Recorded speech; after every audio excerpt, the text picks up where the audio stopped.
விஜய் ஆண்டனி நடிப்பில் உருவாகிய சக்தி திருமகன் படத்தின் படப்பிடிப்பு முடிவடைந்த நிலையில் இந்த படத்தின் டீசர் இணையத்தில் வைரலாகி வருகிறது.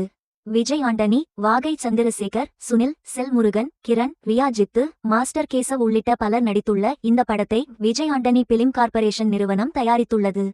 அருவி, வாழ் உள்ளிட்ட படங்களை இயக்கிய அருண் பிரபு இயக்கத்தில் உருவான இந்த படத்திற்கு விஜய் ஆண்டனியே இசையமைத்துள்ளார்.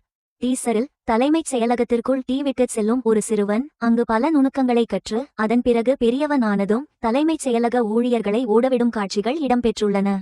6000 கோடி ரூபாய்க்கு மேல் மோசடி செய்யும் ஒரு திட்டத்தை விஜய் ஆண்டனி செயல்படுத்த ஒட்டுமொத்த தலைமைச் செயலகமும் அதிர்ச்சி அடைகிறது.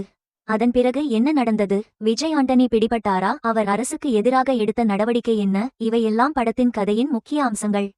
மொத்தத்தில் அருவி படத்தில் போல் இந்த படத்திலும் ஒரு முக்கியமான சமூக பிரச்சனையை இயக்குனர் அருண் பிரபு கையில் எடுத்திருக்கிறார் என்பது என டீசரிலிருந்து தெரிய வருகிறது.